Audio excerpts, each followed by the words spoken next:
नमस्कार दोस्तों, मैं अनुराग ओझा। कैसे हैं आप लोग? ठीक ही होंगे। दो खबर जो आजकल सोशल मीडिया पर ज्यादा वायरल हो रही है, वो जो दलाल पत्रकार था ना, जिसके अंदर 1% पत्रकारिता जिंदा हुई और उसने स्मृति ईरानी से सवाल पूछ लिया। मैं बात कर रहा हूं सुधीर चौधरी की। उसके अंदर 1% पत्रकारिता जिंदा हुई और स्मृति ईरानी से उन्होंने पूछ लिया कि मैडम आप एक चीज बताइए कि आपके ड्राइंग टेबल पर टमाटर पर कभी बात हुई है? इतना सुनना ही था कि स्मृति ईरानी ने अपना रुद्र रूप धारण कर लिया और उन्होंने कहा कि सुधीर चौधरी जी, आप ये बताइए कि आप जेल में थे तो आपके साथ क्या हुआ था?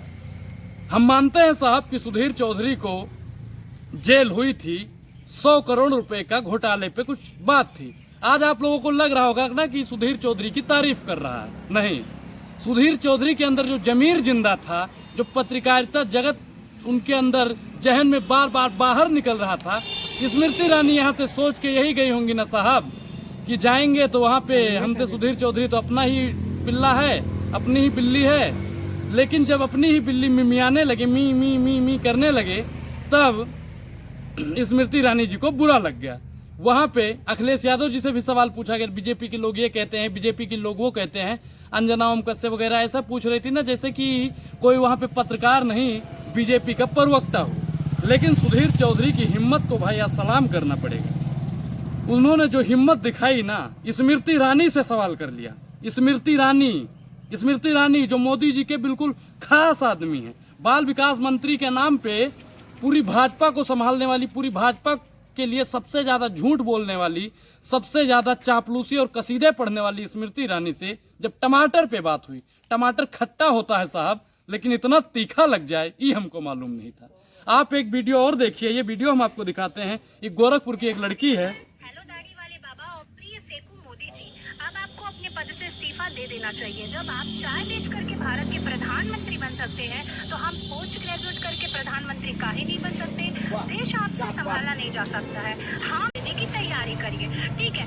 एक बात बताइए, जब आप चाय बेचने में इतने एक्सपर्ट थे, जब आपको एक्टिंग का इतना शौक है, हर दूसरे दिन दाढ़ी सूट बूट पतलून पहन के लेफ्ट राइट मारते रहते हैं विदेश से भारत, जब आपको एक्टिंग का इतना शौक था, तो आप राजनीति का झूठा एक टिकट बर्बाद कर दिए हैं। आप गदर 3 रिलीज करिए, हम मूवी को फुल सपोर्ट करेंगे, एकदम सुपर डुपर हिट करेंगे।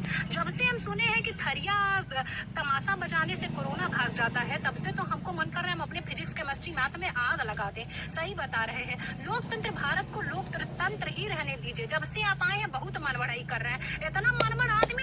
ये लड़की कह रही है कि प्रधानमंत्री जी आप अपनी मनबड़ाई को कम कर दीजिए। अर्थात कहने का मतलब ये है कि अब महिलाएं जाग रही हैं।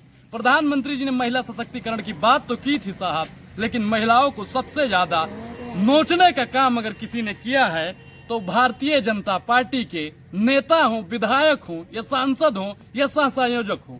एक हमारे आदम गोडवी हुए थे, गोंडा के एक कवि थे, उन्होंने लिखा था कि काजू भुने प्लेट में, बिक्सी गिलास में, उतरा है रामराज विधायक निवास में। उन्होंने लिखा था बहुत साल पहले।